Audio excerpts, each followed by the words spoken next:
Hello hi everyone, कैसे हैं आप लोग। Welcome to the channel learn with me. और टाइटल आपने देख लिया होगा, ये है पार्ट 4। और इससे पहले के पार्ट 3 में ऑलरेडी बना चुकी हूँ। आप कहोगे मैम पार्ट 4 तक आ गए हम। यस, तो ये है chapter number 2, Kings and kingdoms. Actually जो चैप्टर है वो बड़ा है, एसएसटी के चैप्टर बड़े ही होते हैं। और अगर जैसे हम अपने चैनल पे क्या करते हैं, हम लाइन टू लाइन चीज़ों को अंडरस्टैंड करने की कोशिश करते हैं, राइट। तो whatever I know about the chapters, I try to tell you, I try to express everything to you. ठीक है, तो मैं आपको सारी चीज़ें समझाने की कोशिश करती हूँ। तो हमारे जो चैप्टर जब हम पढ़ते हैं तो उसकी वीडियो की लेंथ थोड़ी बड़ी हो जाती है, तो मैं उसको पार्ट्स में डिवाइड करके अपलोड कर रही हूँ। ठीक है, तो बेसिकली क्या है कि मैंने थंबनेल में पार्ट 1, पार्ट 2, पार्ट 3 सब डाल रखा है, टाइटल्स में भी, तो आपको ईजिली जो है चैनल पे वीडियोस मिल जाएंगी। ठीक है, अच्छा एक चीज़ और, ये है पार्ट 4, जहाँ पे हम बात करेंगे the administration of the empire. इस टॉपिक से उससे पहले का जो भी मैंने पढ़ा है, इससे स्टार्टिंग का चैप्टर या इससे ऊपर के टॉपिक, जैसे लास्ट वीडियो पार्ट 3 में ना, मैं लिंक आपको डिस्क्रिप्शन बॉक्स में दे दूंगी पार्ट 3 का। तो उसमें हमने है ना पढ़ा था चोला एम्पायर के बारे में। तो डिटेल में हमने जाना था कि चोला एम्पायर में किस तरीके से चीज़ें होती हैं। ठीक है, एग्रीकल्चर पैटर्न और बाकी सारी चीज़ें कि हाँ वो चोला एम्पायर किस चीज़ के लिए फेमस है, या उसकी हिस्ट्री क्या है कि कैसे चोला एम्पायर एक बड़ी सी एम्पायर बनी सदर्न एरिया की। तो बेसिकली ये सारी चीज़ें हम लोग डिस्कस कर चुके हैं। अब हम आते हैं पार्ट 4 पे, जहाँ पे हम इसको कंटिन्यू कर रहे हैं। क्या कंटिन्यू कर रहे हैं, हमने जो चोला एम्पायर से रिगार्डिंग पढ़ा था, तो उसमें वहाँ पे एडमिनिस्ट्रेशन एम्पायर का कैसे चलता है। तो कौन सी एम्पायर हम बात कर रहे हैं, चोला एम्पायर की, राइट। तो यहाँ का एडमिनिस्ट्रेशन सिस्टम कैसे चलता है, ये हम इस वीडियो में समझेंगे। ओ जी, एडमिनिस्ट्रेशन कैसे। अब देखो, बहुत बड़ी किंगडम अगर किसी ने बना ली, तो उसको चलाना, किंगडम का फंक्शनिंग कैसे होगी, वो होता है एडमिनिस्ट्रेशन। तो एडमिनिस्ट्रेशन का आप मतलब समझ गए होंगे। ठीक है, so how was the administration organise, कैसे ये ऑर्गेनाइज होता है, कैसे क्या क्या चीज़ें होती हैं।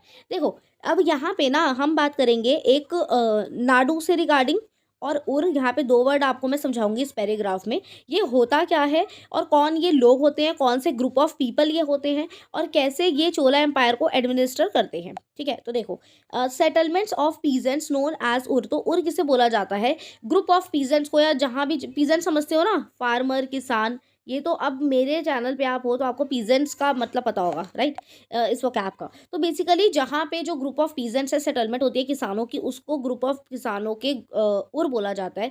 ठीक है, and became prosperous with the spread of irrigation agriculture. Groups of such villages are called as nadu. अब देखो, अब बस बहुत सारे ऐसे विलेजेस को जहाँ पे इरिगेशन एग्रीकल्चर स्प्रेड है, तो इन सारे विलेजेस को मिला करके जो यूनिट बनती है उसको बोलते हैं नाडू। यानी कि हमारे पास ये दो शब्द आए, उर और नाडू। तो अब आप ये समझ लो, उर का मतलब है group of peasants, group of किसान। और बहुत सारे ग्रुप ऑफ किसानों को मिला, मतलब ग्रुप ऑफ किसान कहाँ होंगे, विलेजेस में। तो बहुत सारे विलेजेस को मिला करके जो सारे विलेजेस का ग्रुप होता है, एक जो लार्ज यूनिट बनती है, group of villages called as nadu. तो what is nadu, it is a group of villages. ठीक है जी, ग्रुप ऑफ विलेजेस। चलो आगे बढ़े। अब ये जो मतलब कैसे, अभी मैम ये तो आपने बता दिया उर क्या है, नाडू क्या है। अभी इसका एडमिनिस्ट्रेशन एम्पायर का ये कैसे चलाते हैं। सो विलेज काउंसिल जो होता है and the Nadu perform several administrative functions. तो जो एक विलेज का काउंसिल, एक विलेज का हेड टाइप हो गया काउंसिल, जो चीफ हो गया, चीज़ों को देखेगा हर एक गाँव का, वो मिलके, और बाकी सारे ये जो नाडू है, नाडू मतलब क्या, ग्रुप ऑफ विलेजेस। ठीक है, तो यहाँ के चीफ्स मिलके, विलेज काउंसिल मिल करके बहुत सारे एडमिनिस्ट्रेशन फंक्शन चलाते हैं गाँव के ही, विलेज के ही। जिसमें क्या होता है, जस्टिस को मेंटेन करना, कलेक्ट करना, टैक्स आपने देखा ही होगा, लैंड रेवेन्यू टैक्स, मतलब tax collection on the land. ठीक है, ये सारी चीज़ें ये लोग करते हैं, विलेज काउंसिल, विलेज पर्सन। तो बेसिकली जो किंग होता है ना, वो किंग अब बड़ा सा किंगडम संभाल रहा है। ठीक है, ये हमने किंग जो है बड़ा सा किंगडम संभाल रहा है, लेकिन उस बड़े से किंगडम राज्यों को संभालने में, उस बहुत सारे गांव हैं, और ईच इंडिविजुअल गांव को अगर किंग देखने लग गया तो नहीं, मतलब king can't manage the whole large kingdom empire he has establish. ठीक है, तो बेसिकली उसके लिए उसे लोग चाहिए होते हैं। तो ये लोग विलेज काउंसिल होते हैं, कुछ कुछ को वो हेड बनाता है। अभी हम आगे भी बहुत सारी चीज़ें बनेंगे कि वो टाउन्स को कैसे मैनेज करते हैं, एडमिनिस्ट्रेटिव फंक्शन कौन करते हैं, क्या राजा हर जगह जा रहा है, ऑब्वियसली नहीं जा रहा। तो उसने अपने अंडर जो जो लोग रखे हुए हैं, जिसमें हमने सामंताज भी पढ़े थे, है ना। तो इस तरीके से तो आपको अभी तक एक बात समझ में आ गई होगी, विलेजेस के एडमिनिस्ट्रेटिव फंक्शन से रिगार्डिंग। ये जो उर है और ये नाडू टर्म हो गई, ग्रुप ऑफ विलेजेस को नाडू बोलते हैं। तो विलेज काउंसिल का एक मेन प्रोमिनेंट रोल होता है टैक्स कलेक्शन का, जस्टिस मेंटेन करने का। ठीक है, तो इस तरीके से। इसके अलावा कुछ क्या था, रिच पीजेंट जो होते हैं exercise considerable control over the affairs of the Nadu under the supervision of the central Chola government. तो जो भी चोला एम्पायर का किंग है, उसके अंडर ही ये लोग काम काम करते हैं कौन, कुछ ऐसे रिच पीजेंट्स, ठीक है, जो रिच लैंड ओनर्स हो गए जिनके पास ज़मीनें या जिनकी कहते हैं ना एक विलेज में बोलबाला है, ठीक है, तो उन वो लोग मिल करके कंट्रोल करते हैं जो भी चीज़ें नाडू में होंगी। अब नाडू क्या है, मैंने अभी आपको बताया, ग्रुप ऑफ विलेजेस, तो बहुत सारे विलेजेस को उसके अफेयर्स को, उसमें होने वाले काम को, ये सब कुछ रिच पीजेंट्स या विलेज काउंसिल मैनेज करते हैं, ठीक है। और ये विलेज काउंसिल कुछ रिच पीजेंट्स ही होते हैं, रिच लैंड ओनर्स ऑफ, ठीक है, जो राजा के अंडर रह करके पूरे नाडू के अफेयर्स को, नाडू में यानी कि ग्रुप ऑफ विलेजेस में क्या क्या काम हो रहे हैं उसको मैनेज करते हैं चीज़ों को। चोला किंगडम में इस तरीके से उर और नाडू के जरिए विलेज काउंसिल के जरिए जो है सारा एडमिनिस्ट्रेशन चलता है। इसके अलावा the Chola kings gave some rich landlords title. अच्छा, चोला किंग्स ना कुछ जो रिच लैंडलॉर्ड्स होते हैं, ठीक है, जिनके पास ज़मीनें हैं, ज़मींदार हैं, ठीक है, उनको कुछ टाइटल्स भी देते हैं, जैसे मुवेंद वेलन, ठीक है। मुवेंद वेलन, देखो अब आपने एक चीज़ नोटिस करी होगी, जो एम्पायर वगैरह के टाइम पे, या चोला एम्पायर हो या अदर किंगडम्स हो, तो वहाँ पे जो लैंड ओनर्स होते हैं, जो ज़मींदार होते हैं, ठीक है, एक तो है जो उस पे एज अ लेबर उस ज़मीन पे काम कर रहा है, तो वो पीजेंट और फार्मर हो गया, किसान। लेकिन ऐसे फार्मर, कुछ ऐसे पीजेंट जिनकी खुद की ज़मीन है और वो ज़मींदार है और उसी में बड़ी बड़ी ज़मीनों पे खेती कर रहे हैं, तो उनका जो रिवेन्यू भी है बहुत ज़्यादा जनरेट होता है, और वो उन्हीं के खेती करने के बाद, और जो है राजा को भी टैक्स कलेक्ट करते हैं राजा, इन्हीं लैंड ओनर से या बाकी सारे लोगों से। तो इस इन शॉर्ट आपको बताया जा रहा है, जो चोला किंग्स है ना, वो कुछ रिच लैंड ओनर्स को भी पावर देते थे, ज़मींदारों को क्या पावर देते थे, they give first of all the king give them the title of मुवेंद Velan.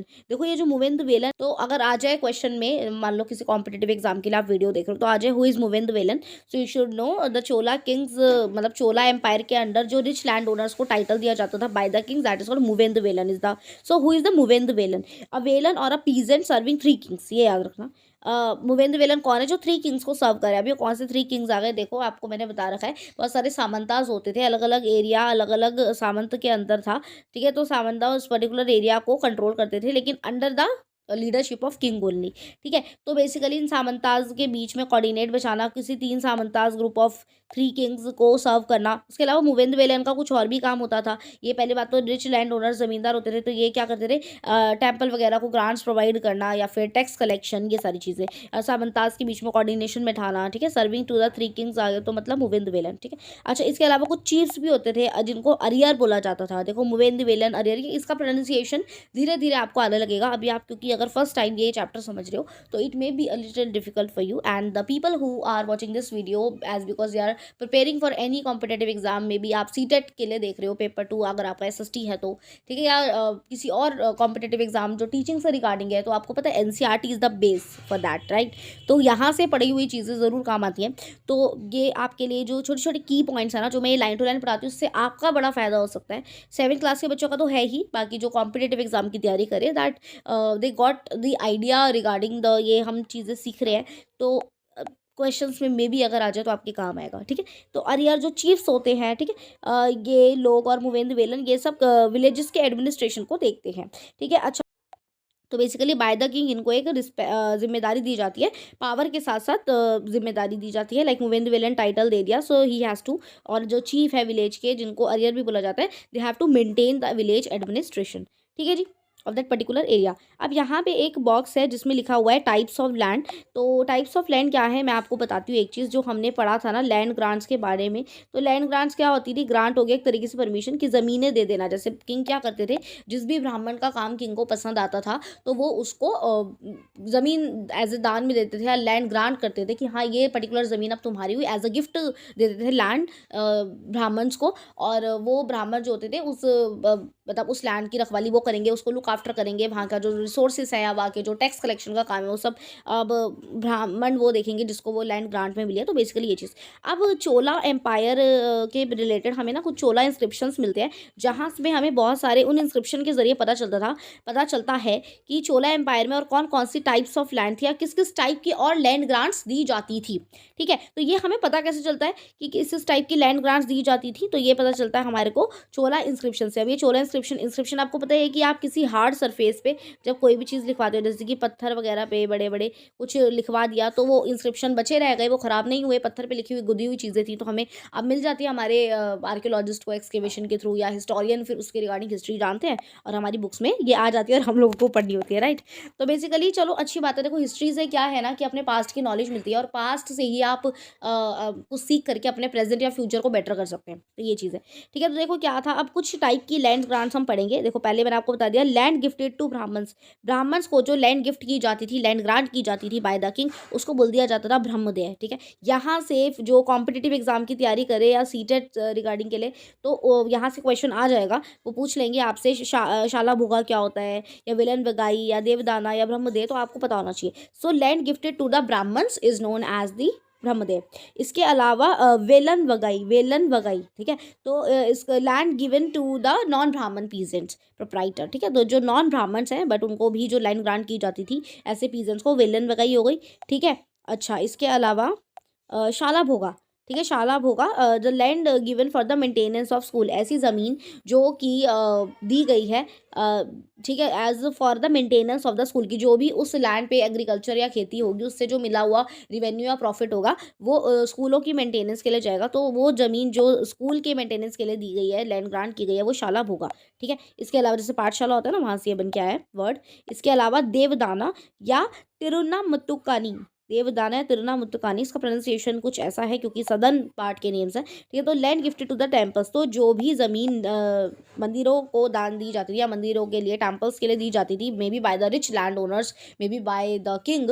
ठीक है, तो उसको देवदाना बोलते थे या तिरुन्नामत्तुकानी। अब आपको पता होगा, मैंने अभी आपको पार्ट 3 में भी समझाया था कि चोला एम्पायर में जो टेम्पल्स के आसपास के लोग होते थे, जो स्किल्ड पर्सन थे, आर्टिसंस थे, जब मंदिरों को जो ज़मीन मिलती थी, तो उस ज़मीन का क्या होता है, भगवान तो थोड़ी आके उस पर खेती करेंगे, तो बेसिकली जो उस पर ज़मीन पर खेती होती थी, उससे जो टेम्पल के आसपास वाले लोग थे उनको बेनिफिट मिल जाता था। ठीक है, जो आर्टिस्ट थे या ब्राह्मण्स होते थे या पंडित होते थे उस मंदिर में, या फिर जो स्किल अपनी परफॉर्म कर रहे हैं, या फिर कोई मतलब समझ रहे हो, तो जो मंदिर के आसपास के लोग थे जो अपना काम कर रहे थे मंदिर के आसपास, तो उनके लिए उन जो खेती होती थी उससे उनका घर बार चलता था। ठीक है, इसके अलावा अब land donated to the Jain institution known as पलिच्छंद्रम।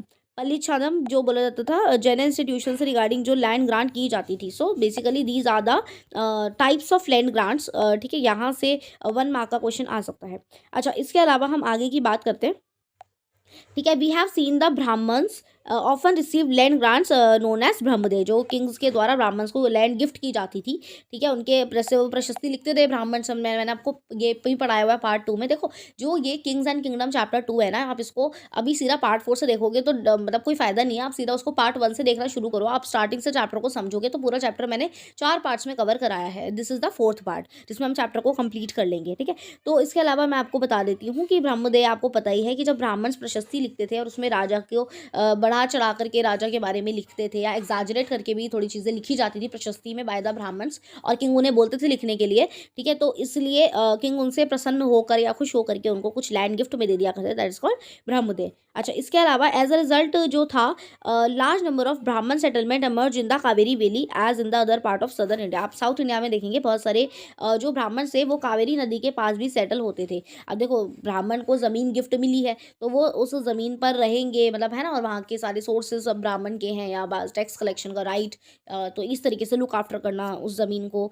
तो वो ब्राह्मण देखते थे। तो ठीक है, तो अब ब्राह्मण जो थे ना ज़्यादातर कावेरी डेल्टा के, सॉरी कावेरी वैली यानी कि कावेरी रिवर के पास जो है सेटल होते थे। एज बिकॉज उसके पीछे रीज़न है, क्योंकि नदियों के पास की जो मिट्टी होती है, सॉइल होती है, वो होती है फर्टाइल, उसकी वजह से वहाँ पे एग्रीकल्चर खेती अच्छी होती है वहाँ की ज़मीनों पर। तो इसलिए बहुत सारे लार्ज नंबर ऑफ ब्राह्मण्स को देखा गया कि दैट दे आर सेटल्ड, उन्होंने सेटलमेंट करी in the near by Kaveri valley. ठीक है जी, चलो अच्छा आगे बढ़ते हैं। Each Brahmadev was looked after bye N assembly. अब मैं आपको एक चीज़ समझाती हूँ।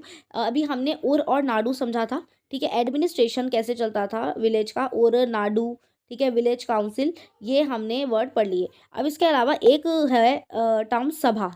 तो सभा भी एक प्रोमिनेंट रोल है सभा का भी। अभी सभा क्या होती है, कैसे काम करती है, कौन कौन सभा में मेंबर्स होते थे या कुछ कमेटी होती थी क्या, ये तो ये सारी चीज़ें मैं आपको समझाऊंगी। And it is all about the administration of Chola empire only. तो हम ये चीज़ समझेंगे रिगार्डिंग द सभा, ठीक है, क्योंकि ये भी एडमिनिस्ट्रेशन जो चोला एम्पायर में चल रहा था उसका एक हिस्सा है, ठीक है। तो अभी हमने उरनाडु विलेज काउंसिल से रिगार्डिंग हमने पढ़ा कि कैसे कैसे जो गाँव होते थे या बहुत सारे गाँव मिला के एक नाडू बनता था, ग्रुप ऑफ विलेजेस मतलब नाडू हो गया। तो जो पर्टिकुलर हर विलेज के विलेज काउंसिल होते थे और जो नाडू के लोग थे, कुछ रिच लैंड ओनर्स को या जो कुछ चीफ्स होते थे, अरियर होते थे, वो सब ये चीज़ें मैनेज करते थे। भूपेंद्र वेलन मैंने आपको समझाया, ठीक है। जो रिच लैंड ओनर्स उनको टाइटल दिया जाता था, तो ये सब मिलके विलेज को एडमिनिस्ट्रेट करते थे, एडमिनिस्ट्रेशन विलेज का देखते थे, विलेज की फंक्शनिंग, ठीक है, इस तरीके से। अच्छा, इसके अलावा अभी हम पढ़ेंगे टाउन। सब कहोगे मैम किंगडम है, एक राज्य है, तो वहाँ पे विलेज के साथ साथ शहर भी होते होंगे, शहरों में भी कुछ लोग रहते होंगे। तो शहरों को कौन, क्योंकि ट्रेडर्स तो तब भी थे, गुड्स एंड सर्विसेज तब भी इधर से उधर पहुंचाई जा रही थी। तो कैसे वो चीज़ें कैसे काम करती थी, शहरों का एडमिनिस्ट्रेशन के लिए भी तो कोई होती होगी असेंबली, तो मैं आपको वो भी बताऊंगी। उसको नगरम बोलते हैं, जो टाउन्स को देखेगी, ठीक है। उससे पहले शहरों के से आने से पहले हम सभा के बारे में थोड़ा सा डिस्कस कर लेते हैं, ठीक है। अगर अभी तक आप इस वीडियो को देख रहे हो और आपको चीज़ें समझ में आ रही हैं, तो I want you to subscribe the channel and like the video. अगर आपके काम का आपको लगता है, चैनल इन्फॉर्मेटिव लगता है, आप पहले चैनल पे विजिट करो और मेरा पढ़ाने का स्टाइल कैसा है, या फिर अगर आपको वो चीज़ें समझ में आ रही है, तो I would love to say that you can subscribe the channel for more video like this. And आप मुझे कॉमेंट करके अपना फीडबैक ज़रूर दीजिएगा, ठीक है, बिकॉज अर्लियर वीडियोज़ में भी मेरे जो कॉमेंट आए मैंने उनको पढ़ा है, उस पर हार्ट भेजा है या कोई रिप्लाई भेजा है। तो वो मेरे को बहुत मतलब मोटिवेटिंग फैक्टर लगता है जब आप लोग कमेंट करते हैं। और आई गॉट टू नो कि या this channel will help the others also and will help me to grow. तो अच्छा लगता है ये चीज़ जानकर, ठीक है जी। तो day by day we will grow like this. अच्छा, आगे बढ़ते हैं। वी ऑल लर्न टुगेदर, जैसा कि मेरे चैनल का नाम है ना। चलो, तो अब आते हैं सभा। सभा से रिगार्डिंग मैं आपको समझाती हूँ, ठीक है। तो विलेज एडमिनिस्ट्रेशन कैसे चल रहा था, और इन टर्म से मुविंद वेलन और ये सब आप इससे अवेयर हो चुके हैं, ठीक है। चोला एम्पायर के एडमिनिस्ट्रेशन के अंडर हम ये चीज़ें पढ़ रहे हैं। तो अच्छा, चोला एम्पायर में अब सभा का क्या रोल होता था वो हम डिस्कस करते हैं। और ये कौन लोग होते थे, क्या होता था। अब सभा क्या है, सभा होता था ग्रुप ऑफ प्रोमिनेंट ब्राह्मण लैंडलॉर्ड्स, ठीक है। कुछ ऐसे लैंडलॉर्ड्स या ज़मींदार, जैसे कि रिच प्रोमिनेंट ब्राह्मण लैंडलॉर्ड्स भी आप कह सकते हो, जो कि ब्राह्मण हैं और उनके पास ज़मीनें हैं, ज़मींदार हैं। तो ऐसे कुछ प्रोमिनेंट जो है सभा होती थी ब्राह्मण लैंड ओनर्स की, ठीक है। और ये क्या करते थे, इनका काम का होता क्या होता था, इनका काम होता था ब्रह्मदेव जो है उसको लुक आफ्टर करना, यानी कि देखना। देखो, ब्रह्मदेव क्या है, the land given as a gift to the Brahmins. अब किंग ने जो ब्राह्मण्स को है वो लैंड दे दी, ज़मीन दे दी। अब जो है ब्राह्मण को वो ज़मीन मिल गई है, उस पर्टिकुलर लैंड को वो देखेगा, लेकिन उसके लिए उन सारी ज़मीनें जो ब्राह्मण्स को एज अ गिफ्ट दी गई है बाय द किंग, तो अब उसकी भी देखरेख करने के लिए we need someone, we need a committee और अ ग्रुप ऑफ पीपल। तो वो होती थी सभा। सभा में भी कुछ ब्राह्मण लैंडलॉर्ड्स ही होते थे, प्रोमिनेंट वन, ठीक है। और दीज असेंबलीज वर्क एफिशिएंटली, और ये असेंबलीज जो होती थी ये सही से काम करती थी और देखती थी कि ये जो भी ब्रह्मदेव है वहाँ पे हर ज़मीन पर सही काम चल रहा है, नहीं है कोई ब्राह्मण जो है जो उसका गलत इस्तेमाल तो नहीं कर रहा है, क्योंकि अल्टीमेटली वो अंडर द किंग ही है सारे ये लोग, ठीक है। तो ये चीज़, their decision were recorded in detail in inscription. और इंस्क्रिप्शन में भी कई जगह उनके डिसीजन जो सभा में लिए जाते थे वो लिखे जाते थे, इंस्क्रिप्शन के ऊपर उनके डिसीजन को रिकॉर्ड किया जाता था, और the walls of the temple पर भी, ठीक है। अच्छा, इसके अलावा मैंने आपको बताया था टाउन से रिगार्डिंग भी कि चलो विलेज का एडमिनिस्ट्रेशन हो गया, ब्रह्मदेव को लुक आफ्टर करने के लिए सभा हो गई, ठीक है। लेकिन इसके अलावा टाउन जो था वहाँ पे एडमिनिस्ट्रेशन कौन चलाता था, वो होता था नगरम के द्वारा। अब नगरम कौन है, group of people, association of traders, ऐसे पीपल जो कि ट्रेडर्स थे, तो जो भी ट्रेड करते थे उनका ग्रुप होता था, और दे आर नोन एज नगरम। और ये क्या करते थे, ये एडमिनिस्ट्रेटिव फंक्शन परफॉर्म करते थे टाउन्स के, कि शहरों में एडमिनिस्ट्रेशन या प्रशासन कैसे चलेगा, फंक्शनिंग कैसे चलेगी, वो नगरम देखती थी। और ये नगरम हो, उर हो, विलेज का काउंसिल हो, जितने भी ब्राह्मण लैंड लॉर्डर्स है, ये सब अंडर द चोला एम्पायर ही वर्क करते थे, चोला किंग की लीडरशिप के अंदर ही। बट यहाँ पे बताया गया क्योंकि चोला किंग हर जगह पर्टिकुलरली नहीं जा सकता, तो इस तरीके से पावर को राजा को डिवाइड करना पड़ता था इन लोगों के बीच, कुछ पावर विलेज काउंसिल को दी, इस तरीके से चीज़ें चलती थी, ठीक है, नाडू और इस तरीके से। अच्छा, इसके अलावा ना हमें एक इंस्क्रिप्शन मिलता है, कहाँ से मिलता है जी, हमें तमिलनाडु के से एक इंस्क्रिप्शन मिलता है। इंस्क्रिप्शन मैंने आपको बताया हार्ड सरफेस पे लिखा हुआ कुछ, तो जो कि हमें पास्ट की नॉलेज देता है। तो हमें चोला रिगार्डिंग, चोला एम्पायर से रिगार्डिंग एक इंस्क्रिप्शन मिलता है तमिलनाडु में, फ्रॉम द उत्तरामेरूर। उत्तरामेरूर जो है इन चिंगेलपुट डिस्ट्रिक्ट है। देखो, तमिलनाडु एक राज्य है जिसमें एक डिस्ट्रिक्ट है, जिला है चिंगेलपुट, और वहाँ पे एक जगह है उत्तरामेरूर, वहाँ से हमें एक इंस्क्रिप्शन मिलता है, ठीक है। अब ये इंस्क्रिप्शन हमें डिटेल प्रोवाइड करता है किस बारे में, कि कैसे जो था ना सभा ऑर्गेनाइज होती थी, सभा में जो मेंबर होते थे, अब सारे ही ब्राह्मण लैंड ओनर्स को तो सभा का या सभा की कमेटी का मेंबर नहीं बना दिया जाएगा।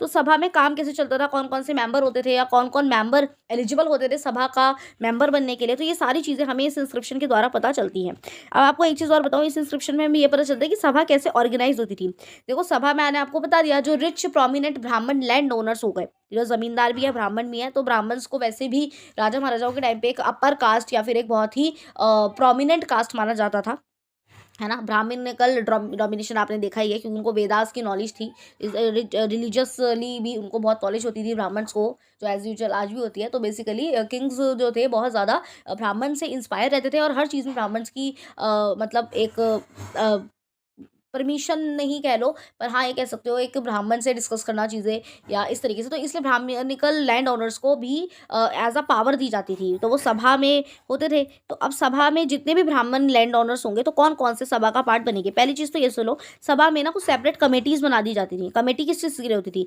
Committee for irrigation work, committee for gardens, committee for temples. अब इतने सारे टेम्पल है चोला एम्पायर में, अलग अलग एरिया में इतना इरीगेशन वर्क होगा, इतने सारे गार्डन्स होंगे, तो उनको लुक आफ्टर करना, उनकी देख रेख करना, तो इसके लिए अलग अलग कमेटी होती थी। कमेटी के कुछ कुछ मेंबर्स होते थे। तो कैसे सभा के मेंबर्स का चुनाव होता था, कैसे कैसे कमेटी के मेंबर्स का इलेक्शन होता था, चुनाव होता था, कौन कौन वो पर्टिकुलर जो थे उनको पावर मिलती थी सभा का मेंबर बन के, या फिर ये चीज़ों को लुक आफ्टर करने की, चाहे वो इरीगेशन वर्क हो, चाहे वो टेम्पल्स हो। तो इस तरीके से कमेटी के मेंबर कैसे बनते थे वो भी हम आगे पढ़ेंगे, ठीक है। तो name of those eligible to be the member of this committee were written on the small tickets. अच्छा, अब ये यहीं पे पढ़ रहे हैं हम, यहाँ पे आपको बताती हूँ।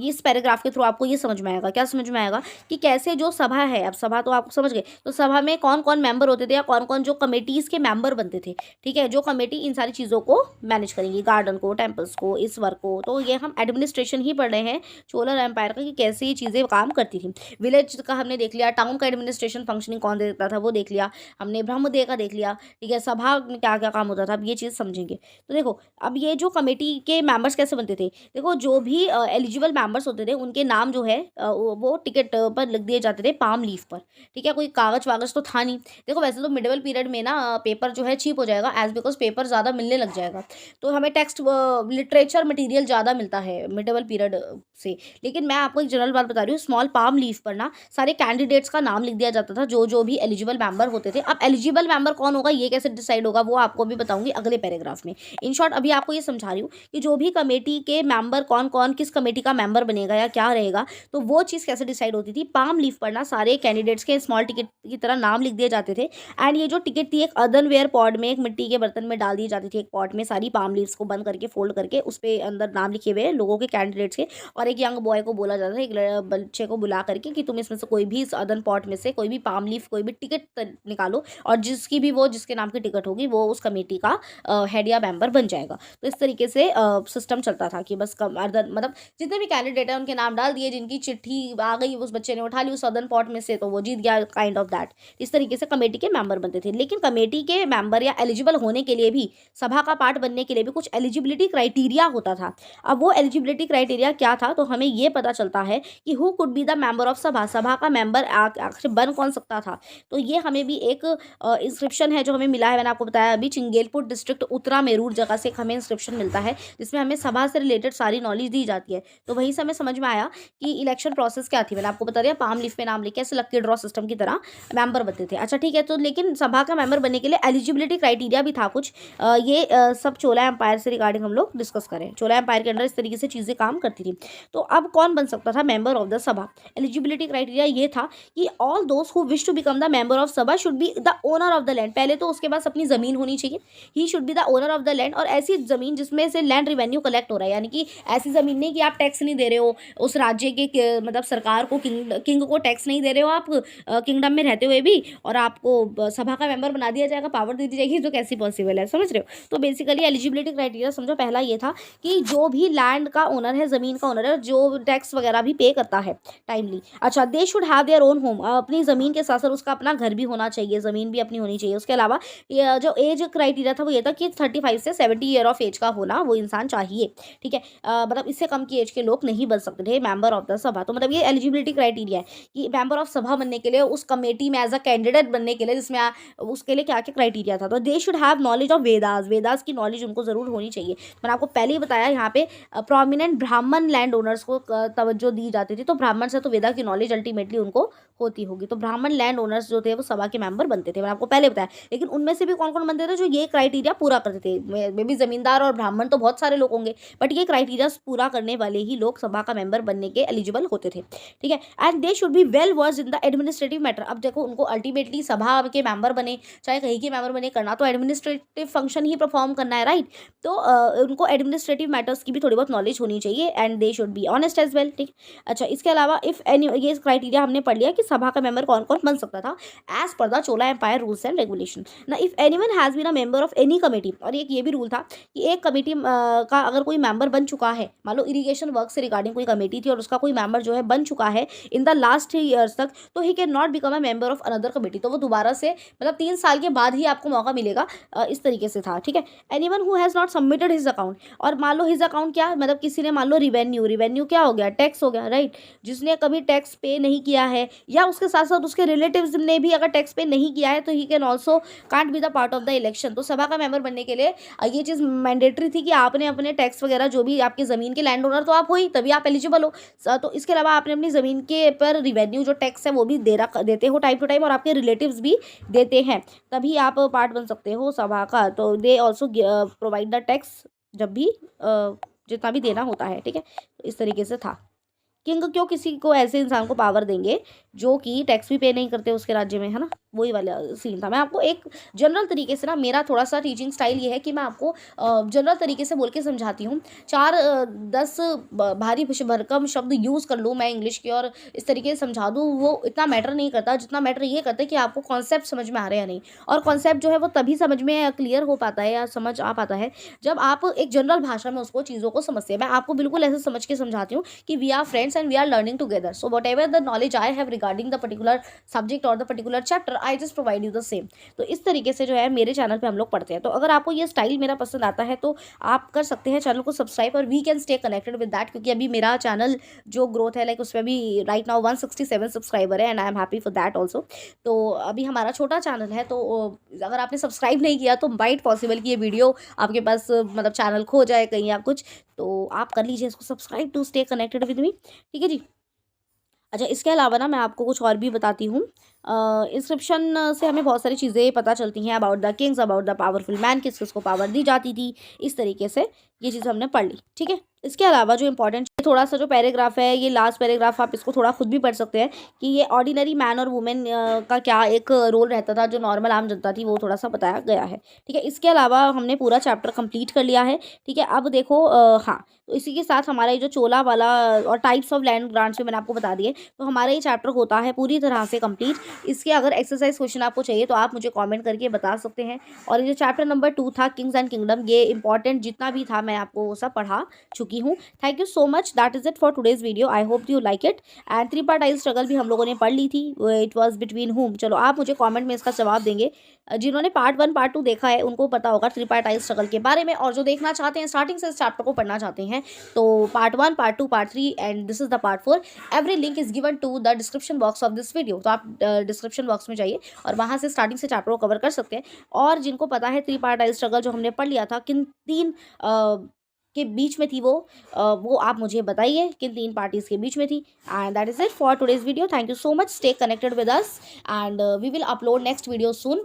अब आप मुझे ये ज़रूर सजेस्ट करिएगा कौन सा चैप्टर आपको नेक्स्ट चाहिए, मतलब वो एसपीएल में से, ज्योग्राफी में से, या हिस्ट्री में से, maths, Hindi, English, whatever the chapter you want from me, you can tell me in the comment section, I will make the video for that on that particular topic, ठीक है जी।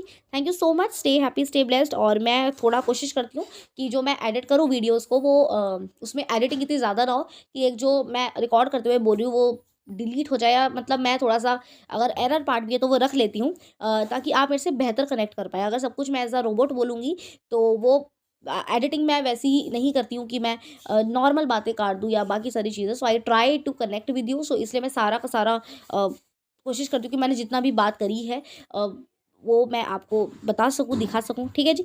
तो that is it for today's video and we can be raw, we can be honest and still can be productive and let's be honest, ठीक है जी। That is it, take care of yourself and your family, we will meet in the next video, तब तक के लिए bye bye.